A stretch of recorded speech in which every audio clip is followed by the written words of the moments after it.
Y a mí me llama mucho la atención lo que está ocurriendo, Juan, en Santiago. En Santiago, por cierto, han matado abogados, que eso no tiene nombre. En estos días mataron a uno, hubo prueba de que lo torturaron, luego quemaron el cadáver.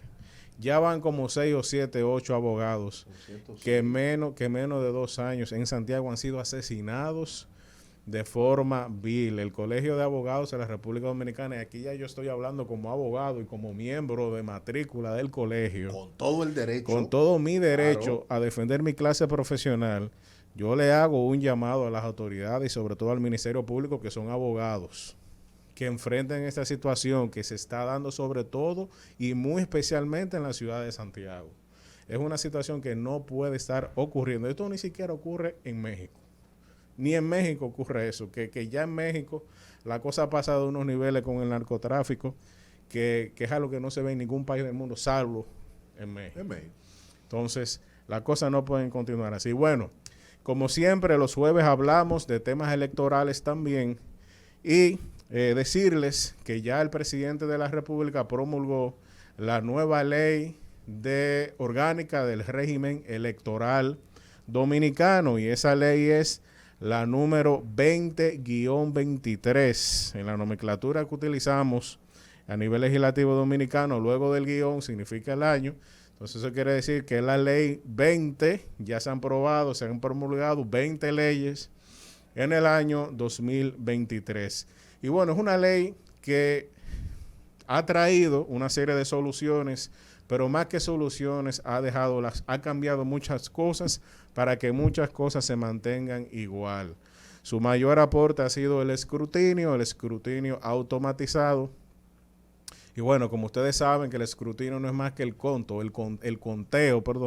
de los votos y la transmisión de esos resultados de cada colegio electoral, es decir, de cada mesa electoral hacia el centro de cómputos. Eso se va a hacer de manera electrónica, de manera automatizada. Pero pienso yo que en algún momento debimos de instaurar o de reinstaurar el voto electrónico, que lo ha satanizado una fuerza política en la República Dominicana.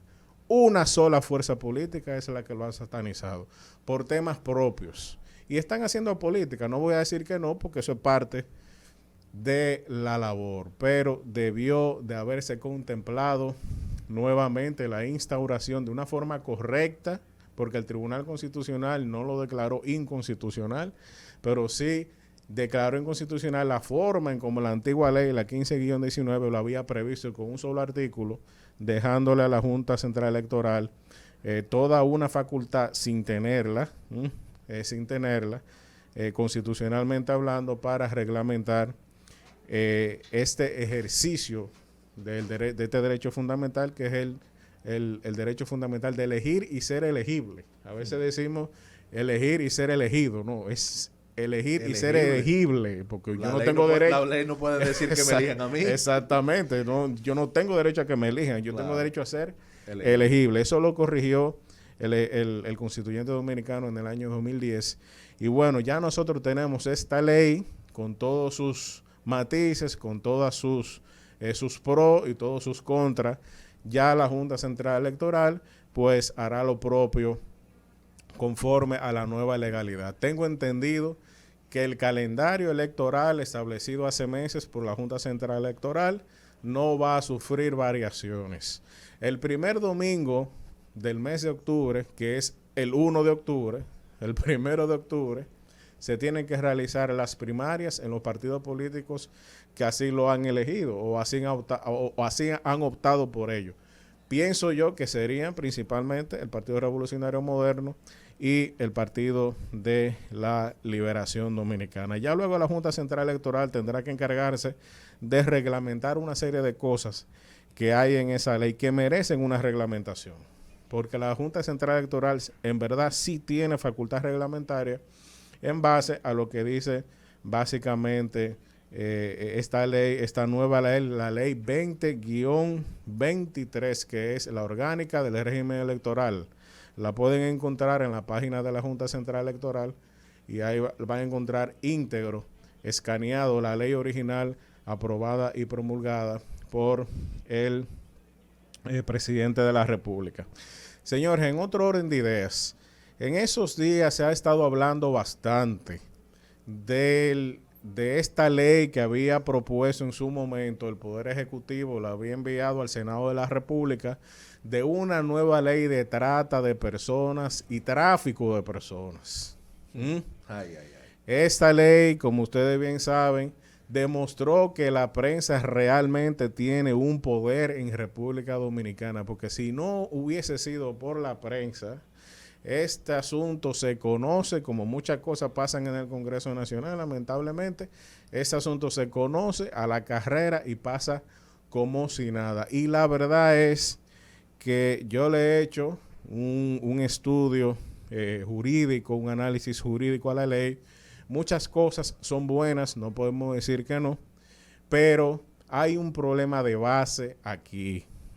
Hay un problema de base aquí. Lo primero es que esta ley mezcla dos cosas que son totalmente distintas.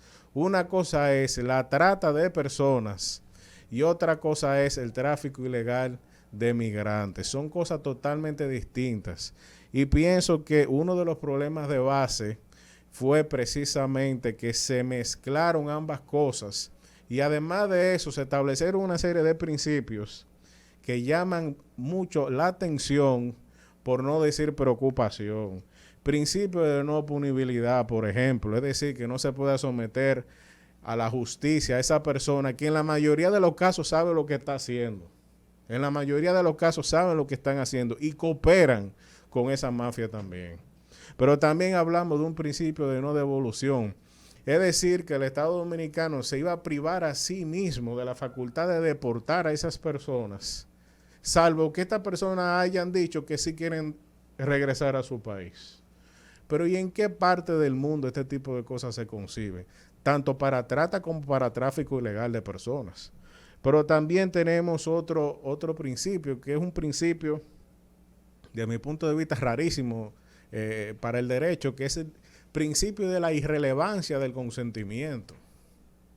¿Cómo así? ¿Cómo que irrelevancia del consentimiento? Entonces, como yo di mi consentimiento, cooperé con esta mafia, le pagué, entonces ahora mi consentimiento no tiene ningún interés jurídico y tampoco soy imputable desde el punto de vista procesal. Entonces, ¿y cómo nosotros íbamos de alguna u otra forma a enfrentar todo este problema de la migración ilegal? ¿Cómo nosotros lo íbamos a hacer? Esta ley iba a significar una catástrofe jurídica y una catástrofe política y social en República Dominicana.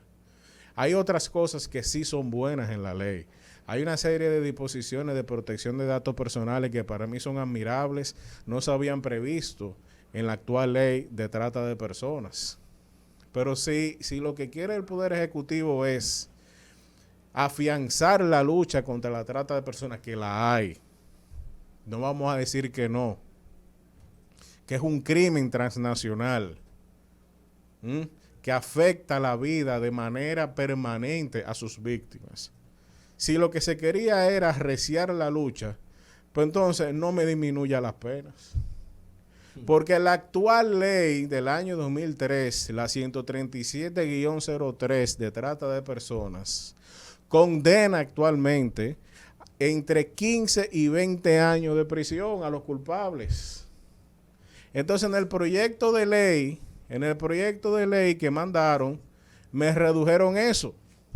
Y ahora la pena quieren ser entre 4 y 10 años de prisión. Es decir, el máximo de la pena les redujeron 10 años en el proyecto. Entonces, lamentablemente, hay muchas cosas en este proyecto de ley que no dan para 45 días, señor presidente, debatirlo entre los sectores políticos y sobre todo los sectores empresariales que tienen una profunda responsabilidad en este tema del tráfico ilegal de personas. Lo primero que tiene que hacer el Poder Ejecutivo en su proyecto es quitar todo el tema del tráfico ilegal de personas y dejarlo en la ley de inmigración, que ya eso está debidamente legislado.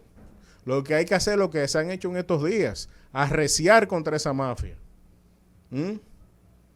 Desmantelar ese tipo de estructuras criminales. Que bueno, escuché una persona, ahí nada más había un segundo teniente, es el máximo rango. Sí, pero antes ni siquiera cabo caían presos. Exacto. Entonces, ese es el tipo de cosas que nosotros tenemos que apoyar. Presidente, si usted me está escuchando, olvídese de los 45 días. Deje el tema de los 45 días. Y además de eso, aparte del tema de que no se puede mezclar trata y tráfico ilegal de migrantes, hay cosas en esa ley que nosotros tenemos que examinar a profundidad. Muchos de esos compromisos internacionales fueron adquiridos por la República Dominicana con una constitucionalidad antigua. Nosotros tenemos una constitucionalidad a partir del año 2010 y yo no veo mal, desde mi punto de vista, que se revise la constitucionalidad de todos los acuerdos internacionales. De todos los acuerdos internacionales. Si quieren que el concordato sea también sometido a un examen de constitucional, que lo hagan. Que el constitucional dijo, por cierto, que no tenía capacidad o que no tenía facultad de revisar los tratados internacionales ya aprobados. Bueno, pero el tribunal puede cambiar de criterio. Por ejemplo, con el protocolo de Palermo, con todos los tratados internacionales que tienen que ver con trata de personas. Porque la República Dominicana, presidente, no puede aplicar recetas generales en materia de migración. Holanda tiene una realidad, Alemania tiene otra, Estados Unidos tiene otra, Canadá tiene otra, y la República Dominicana tiene una realidad migratoria que no lo tienen esos países. Lamentablemente, señor presidente, yo le propongo, olvídese de los 45 días, convoque a las fuerzas políticas de República Dominicana y dé tiempo a que se analice correctamente esta ley, porque además ni siquiera hay un vacío legal, hay una ley 137-03 sobre este tema. Presidente, convoque a las fuerzas políticas que siga ese tema, pero no se apresure, porque la soberanía nacional está primero en esos momentos. Bueno, tronó el hombre. Gracias, Nilo de la Rosa. Gracias a don Miguel Guerrero, que también estuvo con nosotros. Mi nombre es Juan Ramón Gómez. Fuimos los tres que estuvimos durante la tarde conversando un poquito del acontecer de la República Dominicana. Nosotros nos vamos a una, no pausa, sino a un cambio, porque ahora vienen los poderosos. Rumba 98.5, una emisora RCC